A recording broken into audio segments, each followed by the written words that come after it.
नमस्कार दोस्तों, bank promotion exam guide में आपका स्वागत है।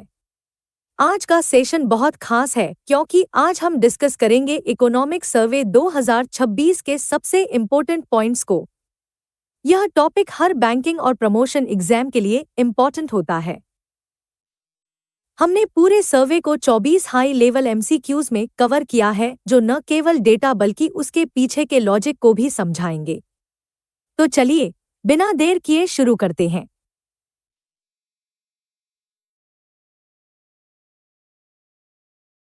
पहला सवाल इकोनॉमिक सर्वे की थीम और जीडीपी प्रोजेक्शन पर है।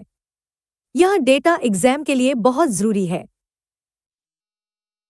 Which of the following statements are correct regarding the theme and outlook presented in the Economic Survey 2025 to 26? 1. The central theme of the survey is pushing the growth frontier, with a policy stance described as caution, not pessimism. 2. The survey projects India's real GDP growth for FY27, 2026 to 27 in the range of 6.8% to 7.2%. 3. It estimates the real GDP growth for the current fiscal year, FY26, at 7.4%, reaffirming India's status as the fastest growing major economy. Option A. Only 1 and 2. Option B. Only 2 and 3. Option C. Only 1 and 3. Option D. 1, 2 and 3.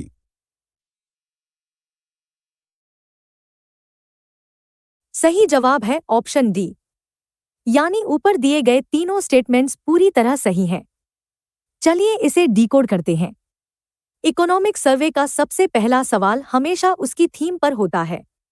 इस साल की theme है pushing the growth frontier. इसका मतलब है कि हम अपनी इकोनॉमी की लिमिट्स को एक्सपेंड कर रहे हैं। लेकिन यहाँ एक कैच है। सरकार का स्टेंस पेसिमिज्म यानी निराशा का नहीं है, बल्कि कॉशन यानी सावधानी का है। क्यों? क्योंकि दुनिया में ट्रेड वॉर्स और AI का रिस्क बढ़ रहा है। अब आते हैं नंबर्स पर जो आपको रटने हैं। करंट ईयर यानी FY26 के लिए ग्रोथ एस्टीमेट है 7.4%। यह हमें दुनिया की फास्टेस्ट ग्रोइंग मेजर इकोनॉमी बनाता है। अगले साल यानी FY27 के लिए सर्वे ने 6.8 से 7.2% की रेंज दी है।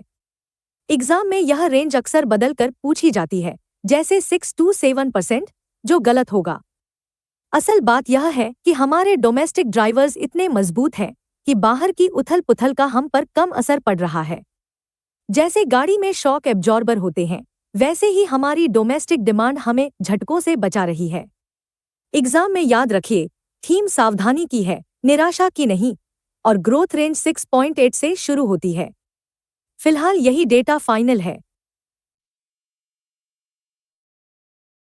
अगले सवाल में हम इकोनॉमी के दो बड़े इंजन्स, कंजम्पशन और इन्वेस्टमेंट के ट्रेंड्स को देखेंगे। इकोनॉमी के दो इंजन्स, कंजम्पशन और इन्वेस्टमेंट पर यह सवाल बहुत क्रिटिकल है। इसे ध्यान से पढ़िए। Consider the following statements regarding the drivers of growth as analyzed in the Economic Survey 2025 to 26 and select the correct option. 1. Private final consumption expenditure, PFCE, has risen to 61.5% of GDP in FY26, the highest share recorded since FY 2011-12. 2. Gross fixed capital formation, GFCF, has significantly declined to below 25% of GDP due to high interest rates. 3. The survey identifies domestic demand as the primary growth anchor, insulating the economy from global volatility. Option A. Only 1 and 3. Option B. Only 2. Option C. Only 2 and 3. Option D. 1, 2 and 3.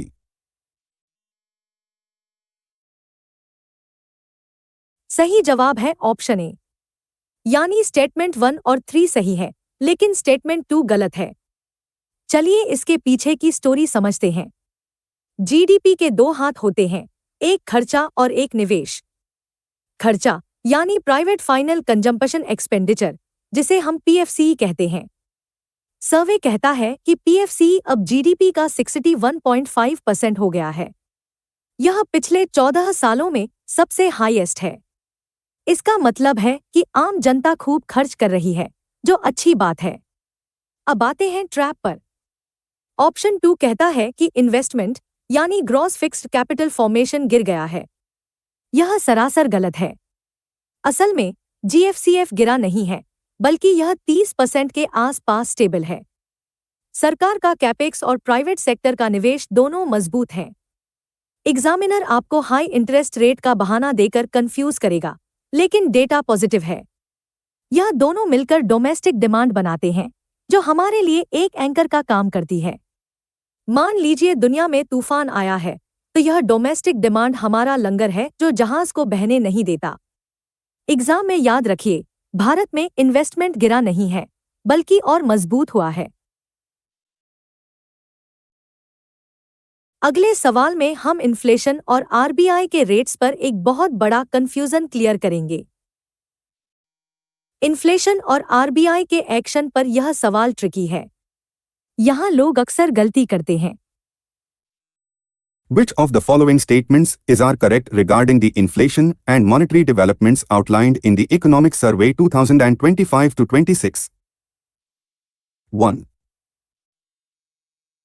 Headline CPI inflation averaged a historic low of 1.7% during April-December 2025. 2. Food inflation recorded a contraction of 2.71% in December 2025 due to falling vegetable and pulse prices. 3. The survey notes that the Reserve Bank of India has raised policy rates by 50 basis points in FY26 to combat core inflation. Option A. Only 1. Option B. Only 1 and 2. Option C. Only 2 and 3. Option D. 1, 2 and 3.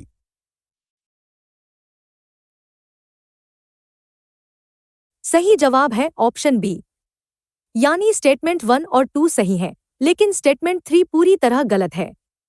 पहले अच्छी खबर देखते हैं। महंगाई यानी CPI inflation गिरकर 1.7% पर आ गई है। यह एक हिस्टोरिक लो है। इसका सबसे बड़ा कारण है खाने पीने की चीजें सस्ती होना। दिसंबर 2025 में फूड इन्फ्लेशन नेगेटिव में चला गया था, यानी कीमतें बढ़ने के बजाय घटी थी।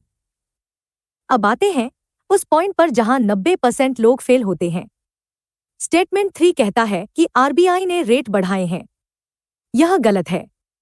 जब महंगाई इतनी कम हो गई है, तो रेट बढ़ाने का कोई लॉजिक नहीं बनता।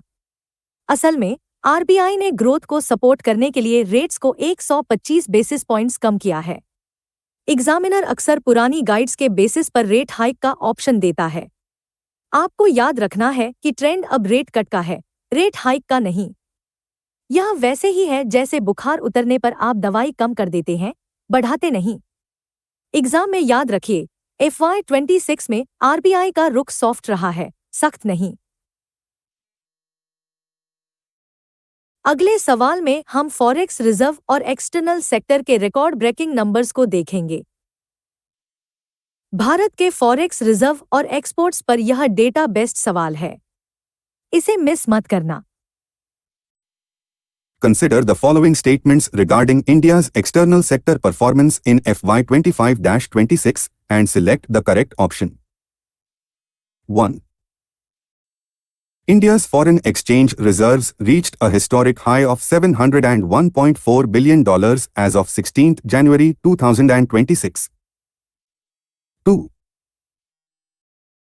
The current account deficit, CAD, widened to 3.5% of GDP in H1 FY26 due to volatile oil prices. 3. Services exports reached an all-time high of $387.6 billion in FY25. Option A. only 1 and 2. Option B, only 2 and 3. Option C, only 1 and 3. Option D, 1, 2 and 3.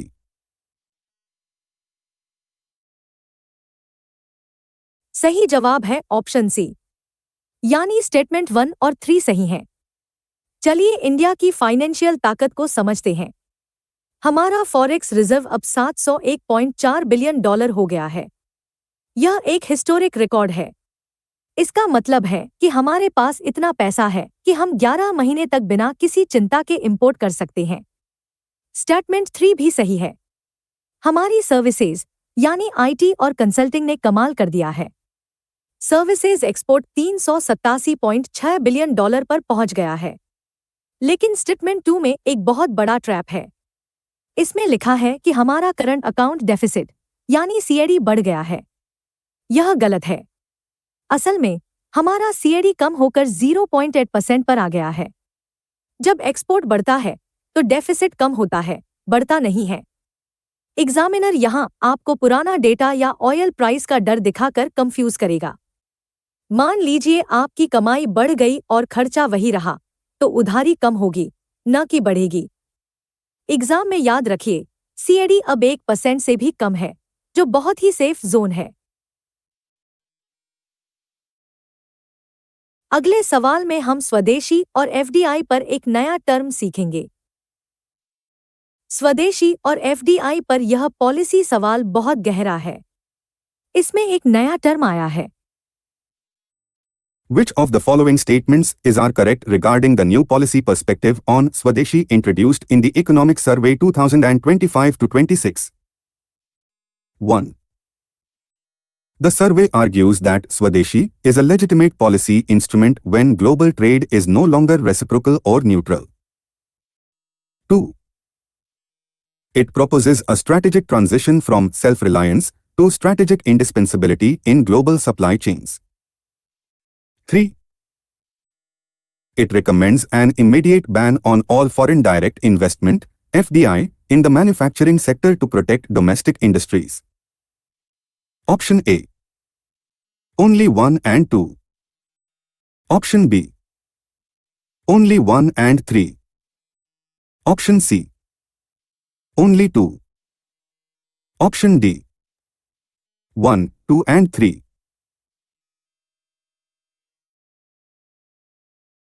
सही जवाब है option A, यानी statement 1 और 2 सही हैं। यह सवाल एक बड़े माइंडसेट शिफ्ट के बारे में है। पहले हम सिर्फ आत्मनिर्भरता की बात करते थे, लेकिन अब सर्वे ने एक नया टर्म दिया है, स्ट्रैटेजिक इंडिस्पेंसिबिलिटी। इसका मतलब है कि हमें ग्लोबल सप्लाई चेन का इतना जरूरी हिस्सा बनना है कि दुनिया हमारे बिना चल ही न सके। यह स्वदेशी का नया रूप है। जब दुनिया में ट्रेड वॉर चल रही हो तो अपने इंटरेस्ट को प्रोटेक्ट करना लेजिटिमेट है। लेकिन स्टेटमेंट 3 में एक एक्सट्रीम ट्रैप है। सर्वे एफडीआई को बैन करने की बात बिल्कुल नहीं करता, बल्कि हम तो ग्रीनफील्ड एफडीआई में दुनिया में नंबर 1 हैं। हम चाहते हैं कि विदेशी कंपनियां आए और हमारे यहां बनाएं, ताकि हम ग्लोबल चेन में इंटीग्रेट हो सकें। अलग थलग रहने से हम इंडिस्पेंसेबल नहीं बन सकते। यह वैसे ही है जैसे एक अच्छी टीम प्लेयर बनना, न कि टीम छोड़कर अकेले खेलना। एग्जाम में याद रखिए, स्वदेशी का मतलब अब आइसोलेशन नहीं, बल्कि स्मार्ट इंटीग्रेशन है। चलिए अब क्वेश्चन 1 से 5 तक का छोटा रिवीजन करते हैं। सर्वे की theme pushing the growth frontier है और स्टेंस सावधानी का है। FY26 की ग्रोथ 7.4 और अगले साल की रेंज 6.8 है। प्राइवेट कंजम्पशन बढ़कर जीडीपी का 61.5% हो गया है। इन्फ्लेशन 1.7% पर आ गई और आरबीआई ने रेट्स घटाए हैं। फॉरेक्स $701 बिलियन पार कर गया और सीएडी काफी कम हुआ है। अब हम आत्मनिर्भरता से आगे बढ़कर स्ट्रैटेजिक इंडिस्पेंसिबिलिटी की तरफ जा रहे हैं। अगले सेट में हम फिस्कल डेफिसिट और इंडस्ट्रियल सेक्टर के कुछ चौंकाने वाले आंकड़ों को देखेंगे। फिस्कल डेफिसिट और कैपेक्स पर यह सवाल सरकार की बैलेंस शीट का एक्सरे है। डेटा याद रखना जरूरी है। Consider the following statements regarding the fiscal developments mentioned in the Economic Survey 2025 to 26 and select the correct option. 1.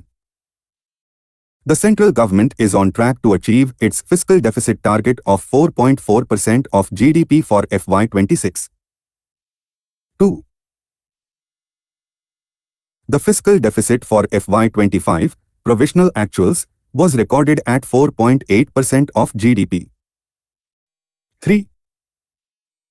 Effective capital expenditure, CAPEX, by the centre has scaled up to 4.0% of GDP in FY25. Option A. Only 1 and 2. Option B. Only 2 and 3. Option C. Only 1 and 3. Option D. 1, 2 and 3.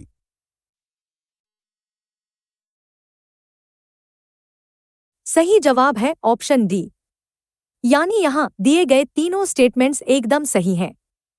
चलिए सरकार के खाते को समझते हैं। सबसे पहले fiscal deficit, यानी सरकार की कमाई और खर्च का अंतर। पिछले साल यानी FY25 में यह GDP का 4.8% रहा। यह एक अच्छा नंबर है क्योंकि रेवेन्यू उम्मीद से ज्यादा आया था। अब इस साल यानी FY26 के लिए सरकार का टारगेट है 4.4%। यह एक डिसिप्लिन वाला रास्ता है जिसे हम फिस्कल ग्लाइड पाथ कहते हैं। लेकिन सबसे मजेदार बात है स्टेटमेंट 3 में। सरकार जो पैसा खर्च कर रही है उसका बड़ा हिस्सा अब कैपेक्स में जा रहा है। कैपेक्स यानी पुल, सड़कें और इंफ्रास्ट्रक्चर बनाना। यह अब GDP का 4% हो गया है, जो कोविड से पहले के मुकाबले काफी ज्यादा है। इसका मतलब है कि हम सिर्फ सैलरी नहीं बांट रहे, बल्कि देश की एसेट बना रहे हैं। एग्जाम में याद रखिए, डेफिसिट कम हो रहा है और कैपेक्स बढ़ रहा है, जो हेल्दी इकोनॉमी की निशानी है। अगले सवाल में हम देखेंगे कि कौन सा सेक्टर इकोनॉमी को सबसे तेज भगा रहा है। GDP के 3 पिलर्स एग्री, इंडस्ट्री और सर्विस की रफ्तार पर यह सवाल है। Which of the following best describes the performance of sectoral growth engines, GVA, as per the Economic Survey 2025 to 26? 1. The services sector is estimated to grow by 9.1% in FY26, increasing its share in GVA to 56.4%. 2. The manufacturing sector recorded a growth of 8.4% in the first half of FY26. 3. Agriculture and allied services are estimated to grow by 3.1% in FY26 despite climate risks. Option A. Only 1 and 2. Option B. Only 1 and 3. Option C. Only 2 and 3. Option D. 1, 2 and 3.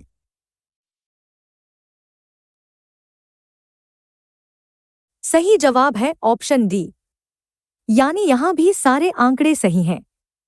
Economy के तीनों engine पूरी ताकत से चल रहे हैं। सबसे आगे है हमारा सर्विस सेक्टर, जो 9.1% की स्पीड से ग्रो कर रहा है।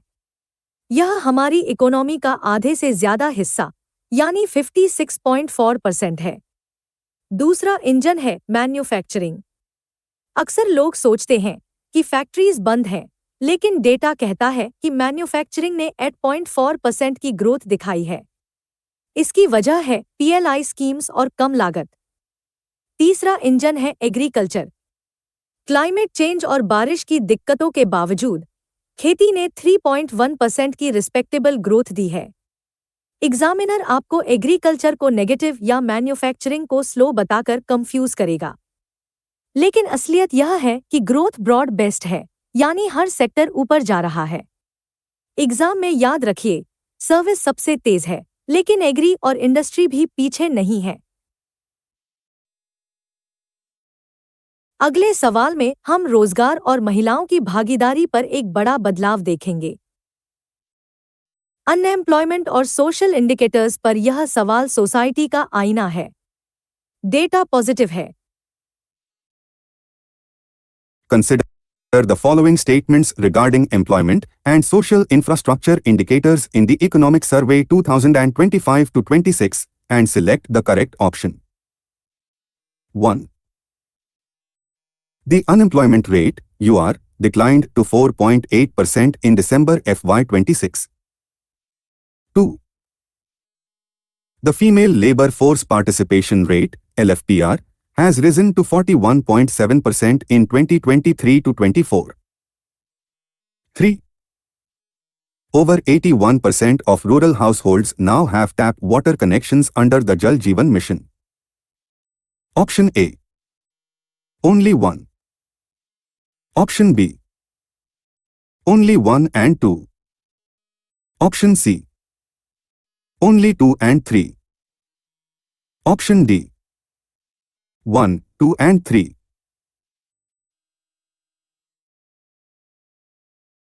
सही जवाब है ऑप्शन डी, यानी यहां भी तीनों पॉइंट्स सही हैं। यह सवाल सोशल सेक्टर की प्रोग्रेस दिखता है। सबसे पहले बेरोजगारी दर, यह घटकर 4.8% हो गई है, जो काफी कम है। लेकिन सबसे बड़ी हेडलाइन है महिलाओं की भागीदारी। Female labour force participation rate बढ़कर 41.7% हो गया है। कुछ साल पहले यह 23% के आसपास था। यह एक बहुत बड़ा स्ट्रक्चरल शिफ्ट है। महिलाएं अब वर्कफोर्स में वापस आ रही हैं। तीसरा पॉइंट है जल जीवन मिशन का। 80% से ज्यादा यानी 81% ग्रामीण घरों में अब नल से जल पहुंच रहा है। इसका सीधा असर औरतों की हेल्थ और टाइम पर पड़ता है, क्योंकि उन्हें अब पानी भरने दूर नहीं जाना पड़ता। एग्जामिनर अक्सर पुराने डेटा से आपको डराएगा, लेकिन ताज़ा तस्वीर काफी ब्राइट है। एग्जाम में याद रखिए, अनएम्प्लॉयमेंट नीचे गया है और विमेन पार्टिसिपेशन ऊपर। अगले सवाल में हम बैंकों के एनपीए और एमएसएमई क्रेडिट की सेहत जांचेंगे।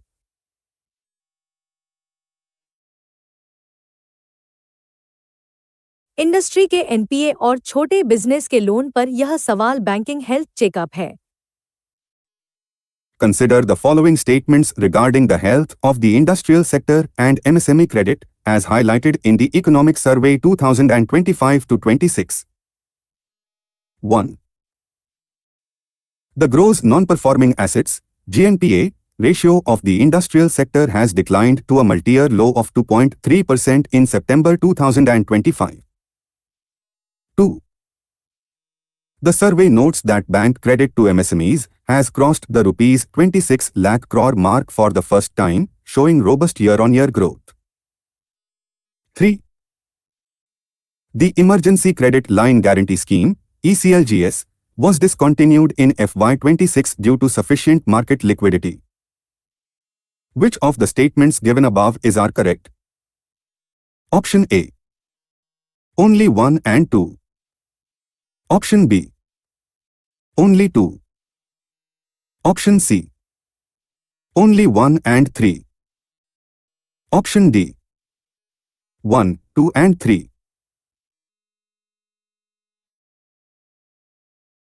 सही जवाब है ऑप्शन ए, यानी स्टेटमेंट 1 और 2 सही है, लेकिन स्टेटमेंट 3 गलत है। चलिए बैंकों की बैलेंस शीट देखते हैं। इंडस्ट्री का जीएनपीए यानी बैड लोन घटकर सिर्फ 2.3% रह गया है। यह बहुत ही शानदार नंबर है, मतलब पुरानी गंदगी साफ हो चुकी है। इसी वजह से बैंक अब खुलकर लोन दे रहे हैं। एमएसएमई को दिया गया क्रेडिट 26 लाख करोड़ पार कर गया है। यह पहली बार हुआ है। अब आते हैं स्टेटमेंट 3 के ट्रैप पर। ईसीएलजीएस स्कीम, जिसने कोविड में सबको बचाया था, वह FY26 में बंद नहीं हुई। वह तो मार्च 2023 में ही खत्म हो चुकी थी। सर्वे बस उसके असर की बात कर रहा है। उसके बंद होने की घोषणा अब नहीं हुई है। एग्जामिनर अक्सर पुरानी स्कीम्स की टाइमलाइन में हेरफेर करके फंसाता है। एग्जाम में याद रखिए, इंडस्ट्री क्लीन है, क्रेडिट फ्लो हाई है और ECLGS इतिहास बन चुका है। फूड सिक्योरिटी से आगे बढ़कर न्यूट्रिशनल सिक्योरिटी पर यह सवाल एग्रीकल्चर का फ्यूचर है। The Economic Survey 2025 to 26 includes a special section on agriculture and food security. Which of the following statements are correct regarding this section? 1. The survey advocates for a strategic policy shift from food security to nutritional security, emphasizing the production of millets and pulses. 2. It highlights that the area under microirrigation has doubled since the FY16 baseline. 3. The survey recommends the immediate removal of all restrictions on agri-exports to maximize farm income. Option A. Only 1 and 2. Option B. Only 2 and 3. Option C. Only 1 and 3. Option D. 1, 2 and 3.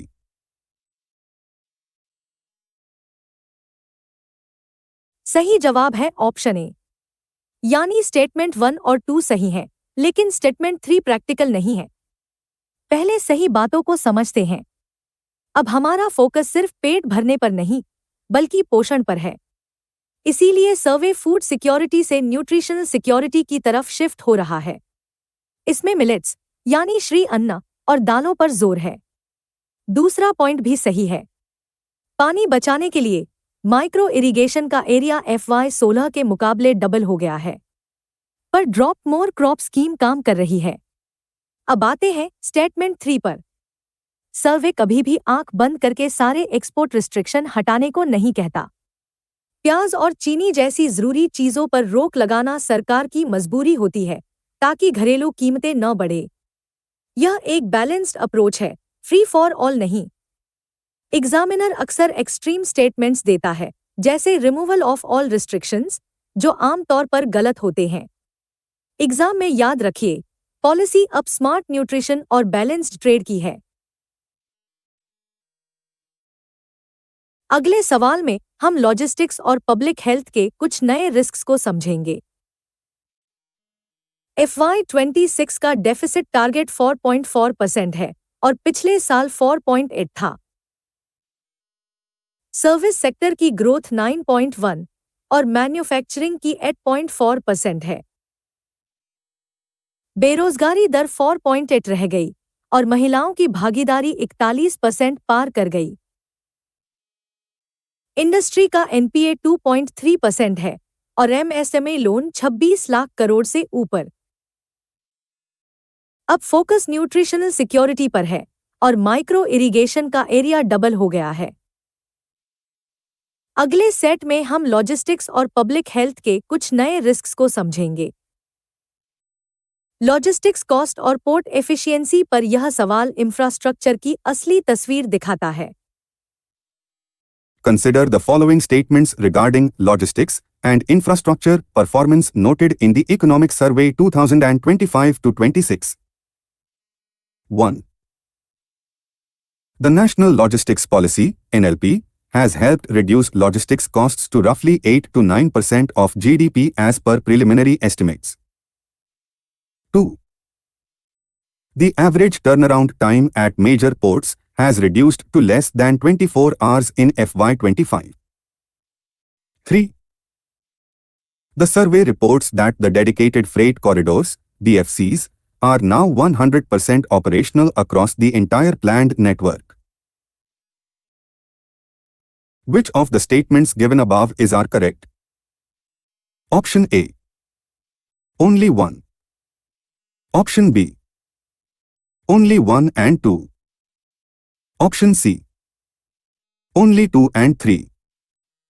Option D. 1, 2 and 3.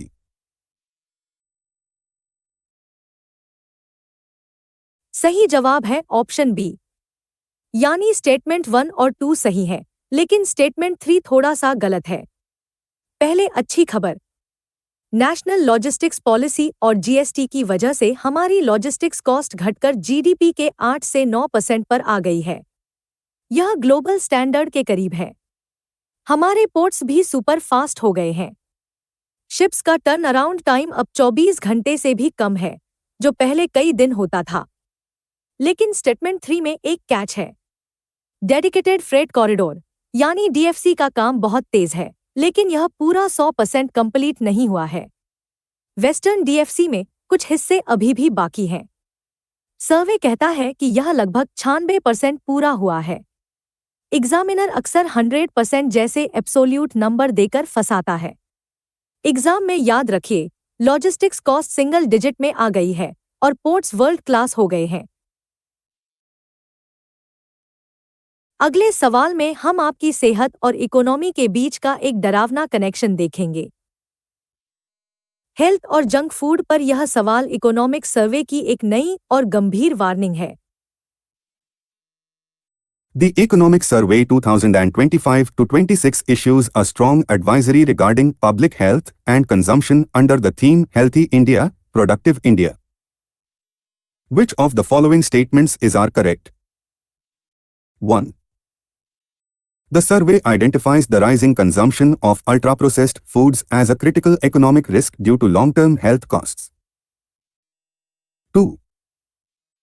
It explicitly warns against the screen-based sedentary lifestyle of India's demographic dividend.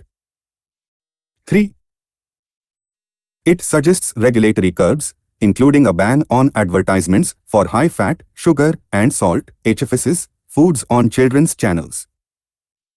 Option A. Only 1 and 2. Option B. Only 2 and 3. Option C. Only 1 and 3. Option D.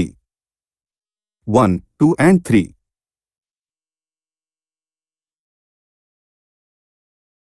सही जवाब है option D, यानी ये तीनों चेतावनियां सही हैं।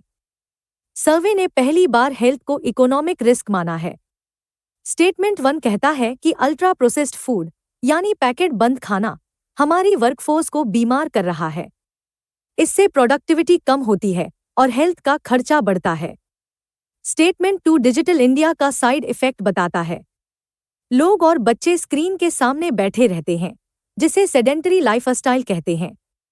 यह मोटापे का कारण बन रहा है। स्टेटमेंट 3 सबसे कड़ा कदम है। सर्वे ने सुझाव दिया है कि बच्चों के चैनल्स पर हाई फैट, शुगर और साल्ट वाले फूड्स के विज्ञापनों को बैन कर देना चाहिए। यह एक बहुत बड़ा पॉलिसी सिग्नल है। एग्जाम में याद रखिए, हेल्दी इंडिया के बिना प्रोडक्टिव इंडिया नहीं बन सकता और जंक फूड अब एक आर्थिक खतरा है। अगले सवाल में हम सर्विस एक्सपोर्ट के नए चैंपियन बिजनेस सर्विसेज के बारे में जानेंगे। सर्विसेज एक्सपोर्ट के बदलते पैटर्न पर यह सवाल बहुत सूक्ष्म है। इसे ध्यान से पढ़िए। Consider the following statements regarding the composition of India's services sector exports and select the correct option. 1. Software services remain the largest component, accounting for roughly 48% of total services exports. 2.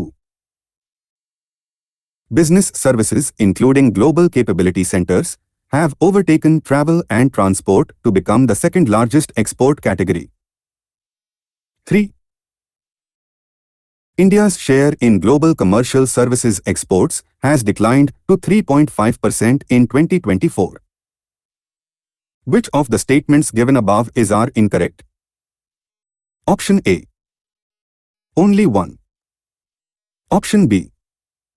Only 3. Option C. Only 2 and 3. Option D. None of the above.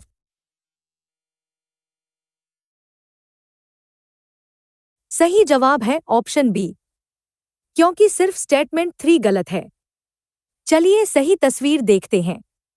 Software और IT आज भी हमारा राजा है, जो exports का लगभग 48% है। लेकिन असली कहानी स्टेटमेंट 2 में है। बिजनेस सर्विसेज, यानी जहां ग्लोबल कंपनियां अपने ऑफिस भारत में खोल रही हैं, अब दूसरे नंबर पर आ गई है। इसने ट्रेवल और ट्रांसपोर्ट को पीछे छोड़ दिया है। यह ग्लोबल कैपेबिलिटी सेंटर्स यानी जीसीसी की क्रांति है। अब आते हैं गलती पर। स्टेटमेंट 3 कहता है कि हमारा ग्लोबल शेयर गिर गया है। यह झूठ है। हमारा शेयर असल में बढ़कर 4.4% हो गया है। हम दुनिया के सर्विस ट्रेड में और भी मजबूत हो रहे हैं। एग्जामिनर आपको डिक्लाइन शब्द से डराएगा, लेकिन ट्रेंड ऊपर जाने का है। एग्जाम में याद रखिए, आईटी के बाद अब बिजनेस सर्विसेज हमारा नया ग्रोथ इंजन है। रिन्यूएबल एनर्जी और नेट जीरो टारगेट पर यह सवाल एनवायरनमेंट और इकोनॉमी का मिक्स है। Which of the following statements is are correct regarding energy transition and climate action as per the Economic Survey 2025 to 26? 1. India's non-fossil fuel installed capacity has crossed 45% of total electricity capacity. 2. The National Green Hydrogen Mission targets the abatement of nearly 50 MMT of annual greenhouse gas emissions by 2030. 3. The survey claims that India has already achieved its net zero target for 2070. Option A. Only 1 and 2. Option B. Only 2. Option C. Only 1 and 3. Option D. 1, 2 and 3.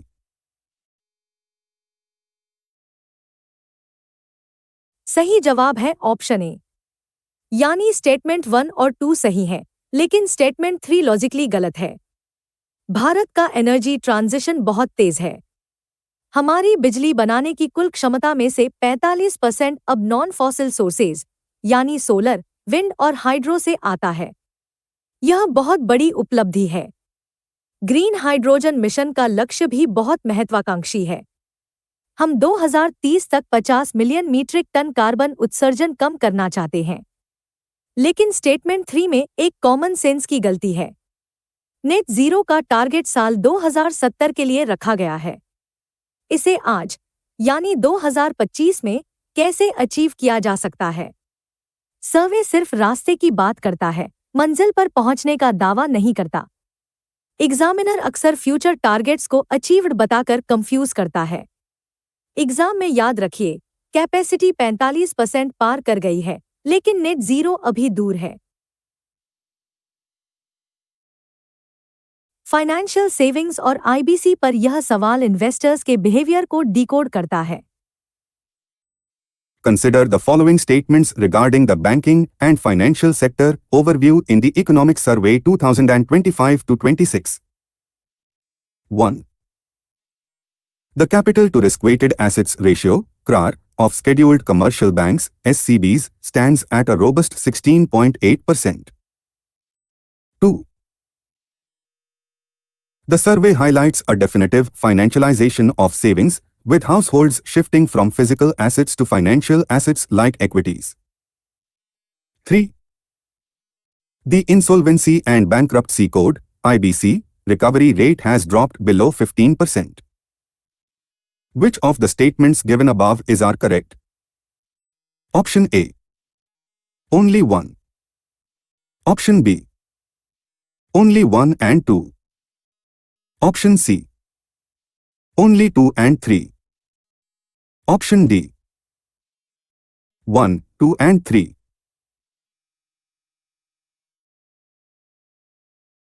सही जवाब है option B, यानी statement 1 और 2 सही हैं। Banking system की health बहुत शानदार है। कैपिटल एडिक्वेसी रेशियो यानी सीआरएआर 16.8% है, जो जरूरत से कहीं ज्यादा है। इसका मतलब बैंक सुरक्षित है। स्टेटमेंट 2 एक सोशल चेंज की बात करता है। Financialisation of savings. लोग अब गोल्ड और जमीन के बजाय शेयर बाजार और म्यूचुअल फंड्स में पैसा लगा रहे हैं। डीमैट अकाउंट्स की संख्या 3 गुना हो गई है। लेकिन स्टेटमेंट 3 गलत है। आईबीसी यानी दिवालिया कानून के तहत रिकवरी रेट 15% से कम नहीं, बल्कि 32% के आसपास स्टेबल है। पहले के सिस्टम में यह 10% से भी कम मिलता था। एग्जामिनर आईबीसी को फेल बताने की कोशिश करेगा, लेकिन यह अभी भी पुराने सिस्टम से बेहतर है। एग्जाम में याद रखिए, बैंक मजबूत हैं और जनता अब फाइनेंशियल एसेट्स पर भरोसा कर रही है। चलिए अब क्वेश्चन 11 से 15 तक का छोटा रिवीजन करते हैं। लॉजिस्टिक्स कॉस्ट 8 से 9% और पोर्ट टर्न अराउंड 24 घंटे से कम है। जंक फूड की बढ़ती खपत को इकोनॉमिक रिस्क माना गया है। बिजनेस सर्विसेज दूसरा सबसे बड़ा एक्सपोर्ट बना और ग्लोबल शेयर 4.4% हो गया। नॉन फॉसिल कैपेसिटी 45% पार और नेट जीरो 2070 में होगा। बैंकों का कैपिटल रेशियो 16.8% और आईबीसी रिकवरी 32% है। अगले सेट में हम इनोवेशन और पेटेंट्स के नए ट्रेंड्स को देखेंगे जो बहुत उत्साहजनक हैं।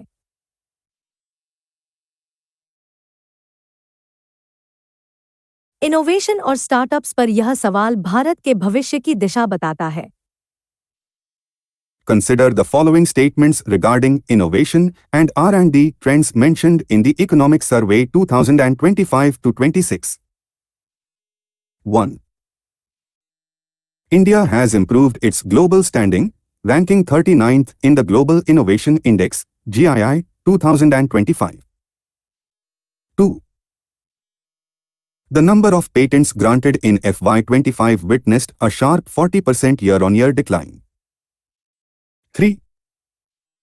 The survey identifies deep tech startups, AI, space tech, semiconductors as the next frontier for the ecosystem. Which of the statements given above are correct? Option A. Only 1 and 3. Option B. Only 2. Option C. Only 1 and 2. Option D. 1, 2 and 3.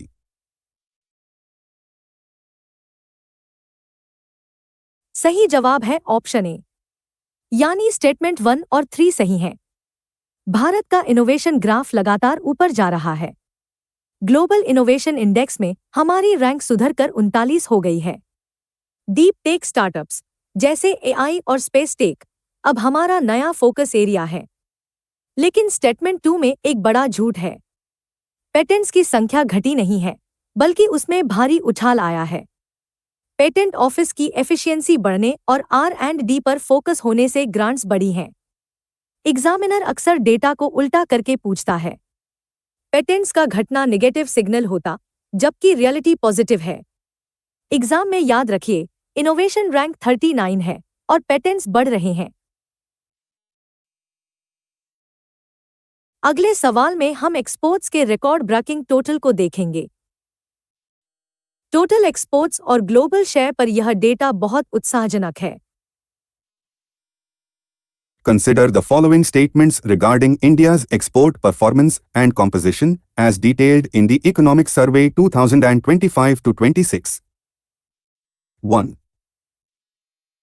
Total exports of goods and services reached a record high of $825.3 billion in FY25 despite global headwinds. 2. The survey highlights that services exports have crossed the $387 billion mark in FY25, acting as a buffer against merchandise trade deficits. 3. India's share in global commercial services exports has risen to 4.3% in 2024, reflecting deeper integration into global value chains. Which of the statements given above are correct? Option A. Only 1 and 2. Option B. Only 2 and 3. Option C. Only 1 and 3. Option D.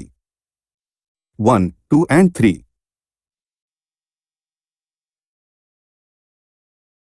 सही जवाब है option D, यानी यहाँ दिए गए तीनों statements एकदम सही हैं। ग्लोबल मार्केट में सुस्ती के बावजूद भारत ने कमाल किया है। हमारा टोटल एक्सपोर्ट $825.3 बिलियन के रिकॉर्ड स्तर पर पहुंच गया है। इसमें सर्विसेज का योगदान बहुत बड़ा है, जो $387 बिलियन पार कर गया है। यही वो बफर है जो हमें ट्रेड डेफिसिट से बचाता है। सबसे गर्व की बात यह है कि ग्लोबल कमर्शियल सर्विसेज में हमारा हिस्सा बढ़कर 4.3% हो गया है। इसका मतलब है कि दुनिया अब हम पर ज्यादा निर्भर हो रही है। एग्जाम में याद रखिए, टोटल एक्सपोर्ट 825 बिलियन और ग्लोबल शेयर 4% से ज्यादा है। अगले सवाल में हम देश की आर्थिक सुरक्षा यानी फॉरेक्स और डेट के रेशियो को समझेंगे। फॉरेक्स रिजर्व और कर्ज के अनुपात पर यह सवाल हमारी सॉल्वेंसी का सबूत है। Which of the following statements is are correct regarding India's foreign exchange reserves and external debt coverage? 1. India's foreign exchange reserves stood at a historic high of $701.4 billion as of 16th January 2026. 2. The current level of forex reserves provides an import cover of approximately 11 months. 3. The forex reserves are now equivalent to roughly 94% of India's total external debt, minimizing solvency risks. Option A. Only 1 and 2. Option B. Only 1 and 3. Option C. Only 2 and 3. Option D. 1, 2 and 3.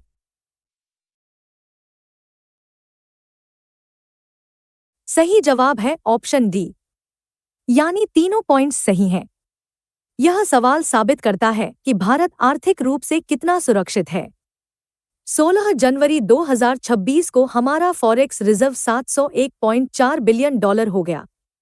यह 11 महीने के import के लिए काफी है। लेकिन सबसे important ratio है रिजर्व टू डेट। हमारा रिजर्व हमारे कुल विदेशी कर्ज का 94% कवर करता है। इसका मतलब है कि अगर कल को सारा कर्ज चुकाना पड़े तो भी हमारे पास लगभग पूरा पैसा मौजूद है। यह दुनिया के बहुत कम देशों के पास है। एग्जाम में याद रखिए, रिजर्व 700 बिलियन पार और डेट कवरेज 94% है।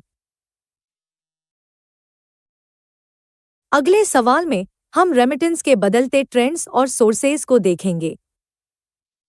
रेमिटेंस यानी विदेश से आने वाले पैसे पर यह सवाल बहुत इंटरेस्टिंग ट्रेंड दिखाता है। The Economic Survey 2025-26 highlights India's dominant position in global remittances. Which of the following statements is are correct? 1.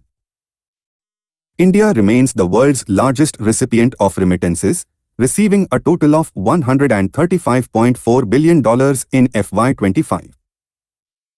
2. The share of remittances from advanced economies, AEs, like the US and UK has decreased significantly due to visa restrictions. 3. Remittances are now growing faster than software exports and overall services exports. Option A. Only 1. Option B.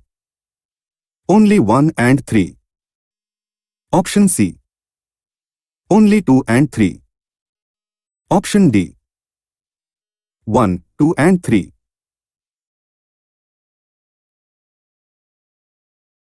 सही जवाब है option A, यानी सिर्फ statement 1 सही है।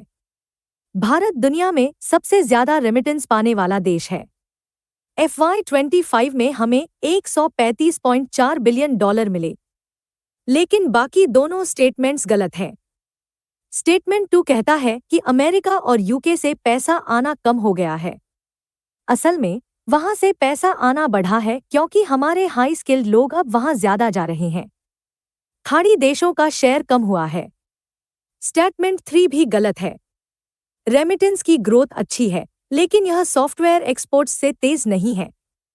Services exports का volume और growth अभी भी रेमिटेंस से बड़ा है।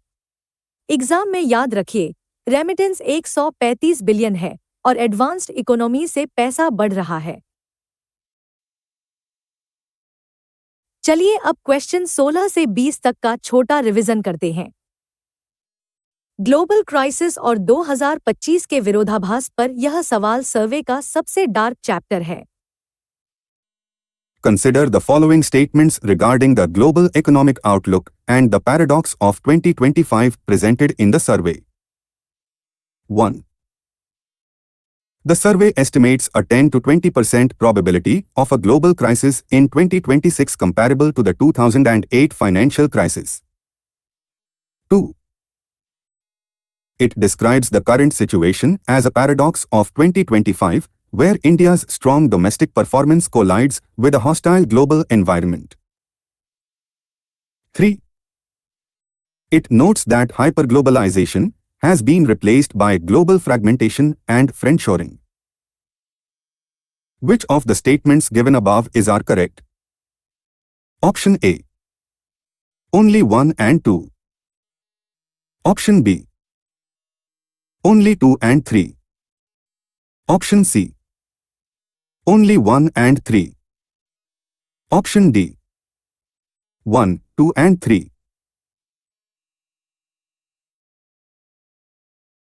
सही जवाब है ऑप्शन डी, यानी ये तीनों डरावने सच सही हैं।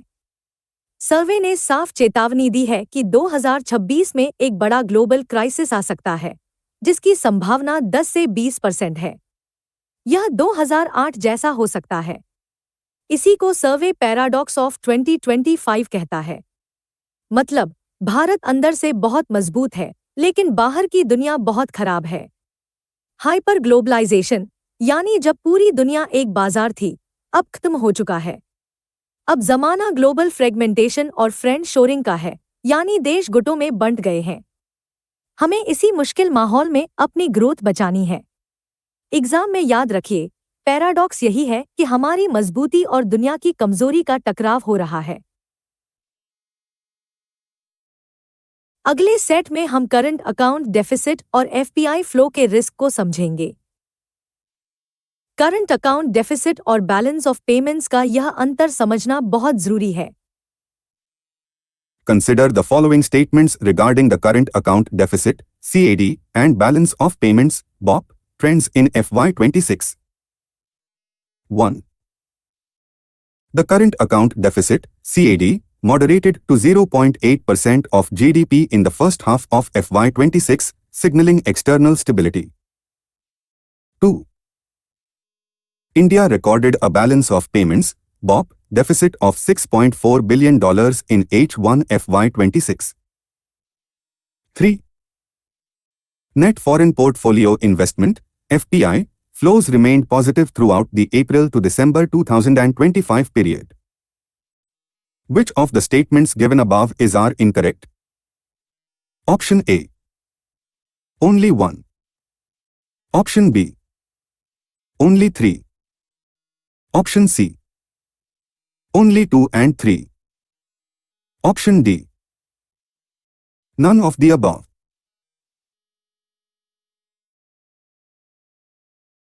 सही जवाब है ऑप्शन बी, क्योंकि सिर्फ स्टेटमेंट 3 गलत है। चलिए इंडिया की बैलेंस शीट का यह पेज समझते हैं। स्टेटमेंट 1 सही है।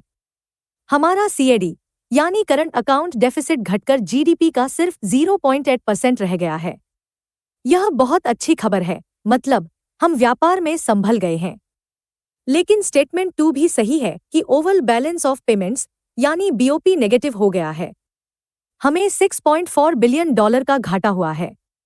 अब सवाल है कि सीएडी सुधरने के बाद भी बीओपी नेगेटिव क्यों है? इसका जवाब स्टेटमेंट 3 में छिपा है, जो गलत है।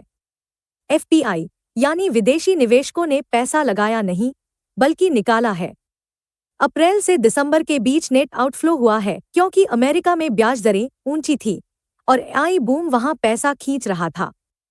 एग्जामिनर अक्सर मानता है कि अगर इकोनॉमी अच्छी है तो एफपीआई आया ही होगा, लेकिन ग्लोबल कारणों से वह जा भी सकता है। एग्जाम में याद रखिए, सीएडी तो सुधरा है, लेकिन कैपिटल फ्लाइट ने बीओपी बिगाड़ दिया। अगले सवाल में हम देखेंगे कि दुनिया भारत में फैक्ट्री लगाने के लिए कितनी बेताब है। एफडीआई और स्पेस सेक्टर पर यह सवाल इन्वेस्टर्स के भरोसे का सबूत है। Which of the following statements is are correct regarding foreign direct investment (FDI) trends as per the Economic Survey 2025 to 26? 1. India has emerged as the largest destination for greenfield digital investments globally between 2020 to 2024. 2. Gross FDI inflows witnessed a recovery, growing by 16.1% YoY during April-November 2025. 3. The survey recommends restricting FDI in the space sector to protect national security. Option A. Only 1 and 2. Option B. Only 1 and 3. Option C. Only 2. Option D. 1, 2 and 3.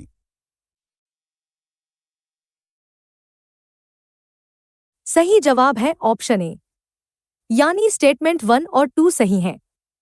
FDI की दुनिया में भारत ने एक बड़ा कीर्तिमान बनाया है।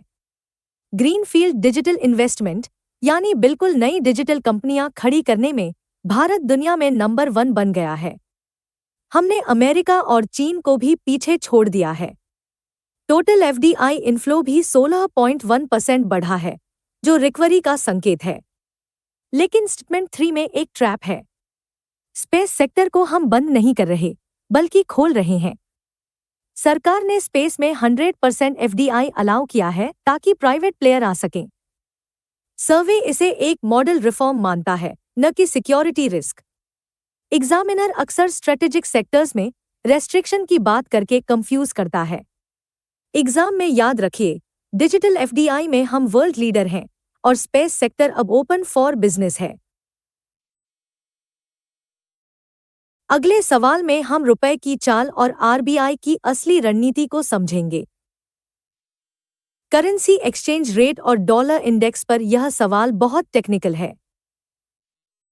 Consider the following statements regarding currency and exchange rate dynamics. 1. The Indian rupee (INR) remained one of the least volatile currencies among emerging markets in FY26. 2. The survey attributes the depreciation of the rupee in 2025 primarily to the strengthening of the US dollar index, DXY. 3. The RBI's intervention policy is described as defending a specific exchange rate level, example, rupees $85, to support exporters. Which of the statements given above is are correct? Option A. Only 1 and 2. Option B. Only 2 and 3. Option C. Only 1 and 3. Option D. 1, 2 and 3.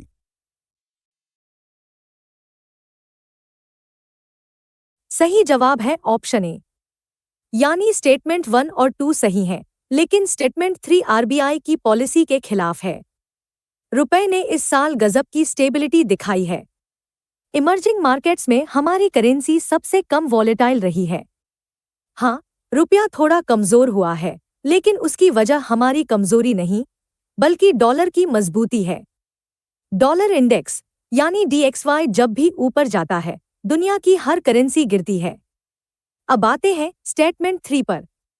RBI कभी भी किसी fixed rate, जैसे 85 रुपए, को defend नहीं करता। RBI का काम सिर्फ वॉलेटिलिटी रोकना है, ट्रेंड को रोकना नहीं। यह वैसे ही है जैसे आप बारिश नहीं रोक सकते, लेकिन छाता लगाकर भीगने से बच सकते हैं। एग्जामिनर अक्सर स्पेसिफिक लेवल डिफेंड करने की बात लिखता है, जो गलत है। एग्जाम में याद रखिए, आरबीआई का मकसद अर्दली मार्केट है, फिक्स्ड रेट नहीं। अगले सवाल में हम क्लाइमेट फाइनेंस के $1 ट्रिलियन चैलेंज को देखेंगे। क्लाइमेट चेंज और पैसों की जरूरत पर यह सवाल भविष्य की सबसे बड़ी चुनौती है। Consider the following statements regarding climate finance and green growth discussed in the Economic Survey 2025 to 26. 1. The survey notes that the flow of climate finance from developed to developing nations remains far below the promised $100 billion annually. 2. It introduces the Carbon Credit Trading Scheme (CCTS) as a key mechanism for domestic decarbonization. 3. It estimates that India needs approximately $2.5 trillion for its green transition by 2030. Which of the statements given above are correct? Option A. Only 1 and 2. Option B. Only 2 and 3. Option C. Only 1 and 3. Option D. 1, 2 and 3.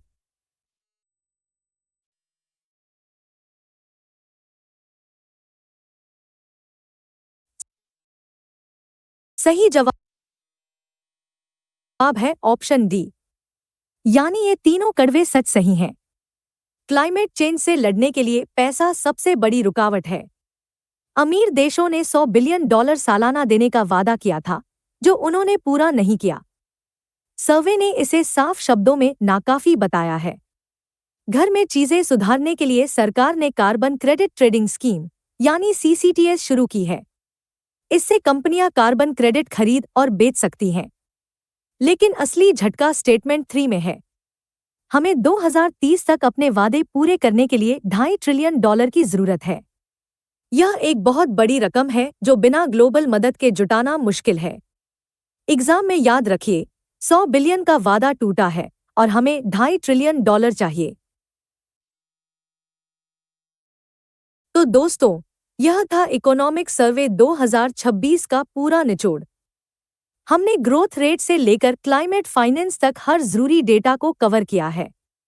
Exam से पहले इन 24 सवालों को एक बार फिर से revise जरूर कर लें। अगर यह सेशन आपके काम आया हो तो चैनल को सब्सक्राइब करें और अपनी तैयारी जारी रखें।